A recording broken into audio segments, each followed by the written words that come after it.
Okay, folks, so we were just talking about how to report a non-significant result, but what if we had gotten a significant result? What would that mean? Okay, so this is what we were just talking about. We had found a statistic, the difference between the fertilized and unfertilized plants, and what we found was that it fit in our model of the null hypothesis. And we found the probability of that score of 2 was a little more than 5%. So we didn't reject the null hypothesis. Okay, so what if we had gotten a really high score like this, maybe 3.5, just by chance? Again, notice that it actually fits in the null hypothesis, but the probability, by the way, I just made that up, so if you try and find it, it's not going to be 0.07. The probability is much less, much less than 5%.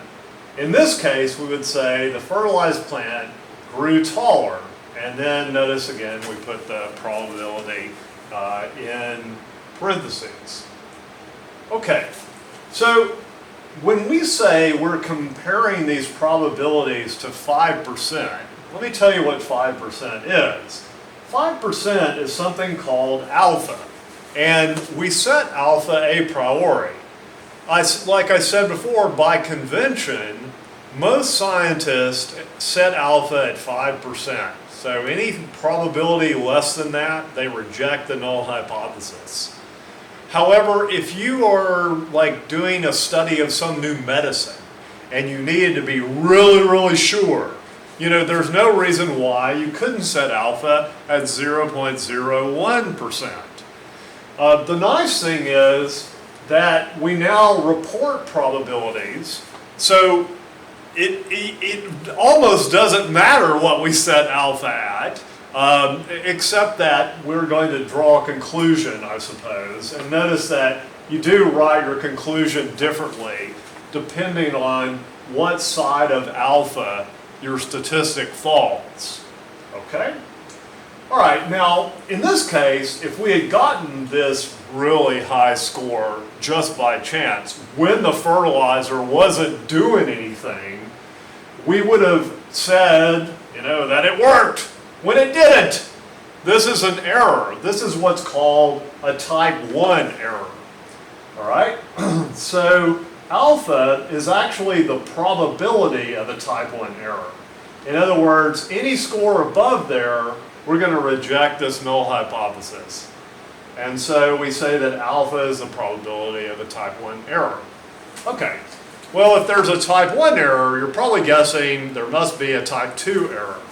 Okay, so we're going to look over at this drawing and talk about that. So give me just a minute while I make sure everything's going to be in focus. Okay.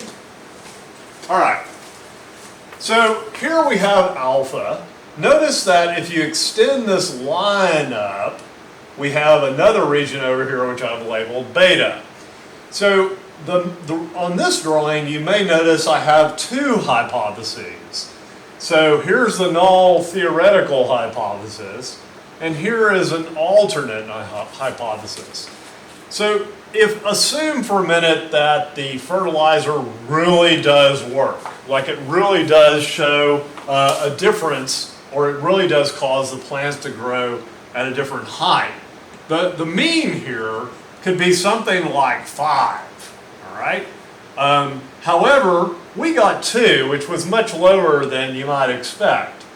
And since 2 was less than alpha, we would fail to reject the null hypothesis, even though this is true. So in this case, we would be drawing the wrong conclusion if this is true. So if the alternate hypothesis is true, if the fertilizer really works, but we say that it doesn't work, we're committing a type 2 error. Okay, so the probability of a type 2 error is beta, and that is the area on this side of that line. All right? Okay, now let's talk about what happens if we do make some changes to this. So you remember that these things are, the width of these is dependent on the standard error. So what happens if standard deviation increases? All right. Well, standard deviation increases, so does standard error, which means this gets wider, right? So it would overlap more. The probability of the type 2 error is going to get bigger. But what about the type 1 error rate? That doesn't change because we set that a priori. So it stays 5% no matter what else we do to this. Now remember that standard error is directly proportional to standard deviation, but it is inversely proportional to the sample size. Okay? So what happens if we increase the sample size? That causes the standard error to decrease, which makes us narrower, and that decreases the type 2 error rate. Okay. One other thing we can look at is, what if the means are really far apart? Well, just imagine sliding this over here. That's also going to decrease beta. Again, it has no effect on alpha. Alpha stays the same. Okay? Now, we need to talk about one other thing, which are one-tailed and two-tailed tests. So we're going to look back at this distribution. So I'll make sure that that is still in view. Looks like it is. Okay. All right.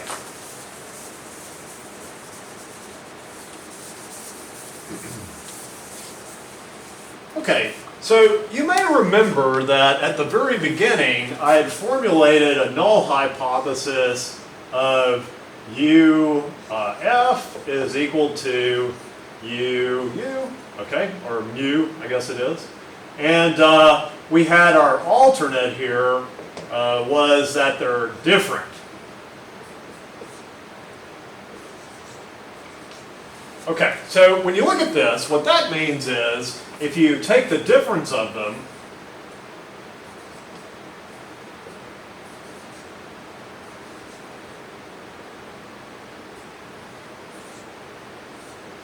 all right, the difference is not equal to 0. Now, with this kind of situation, the fertilized plants could be bigger, but they could also be smaller. Now, when you think of fertilizer, you're thinking, well, that's supposed to make plants grow taller, right? Well, usually, but what if it stunts their growth? And this is the thing. In science, we usually have no idea. There's usually no reason to assume that it's going to be taller.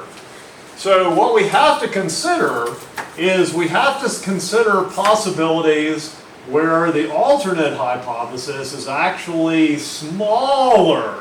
In other words, this gives us a negative value, and it's actually over here. So what we're really doing is we're looking at alternates on both sides. If the alpha is over here, though, we also need an alpha over here, don't we? Or some kind of cutoff. All right? So what we do is we set alpha at 5%. Now, if we're looking at both ends, this is called a two-tailed test. And this is what you almost always do. It's very rare that you actually conduct a one-tailed test. So if we're going to take 5%, we need to distribute it on both ends. So what we put on either end is alpha over 2. So instead of 5% at this end, we have 0.025, and we also have 0.025 at that end. Now, remember this formula, or this score we got here? So we found that the area of that was 0.057. We actually need to compare that to this value, not 5% if it's a two-tailed test. So again, you would be drawing the same conclusion in this instance. We failed to find a difference. Okay, so we can't reject the null hypothesis. But we still need to be comparing it to this smaller value of 0.025 because the two things add together to 5%.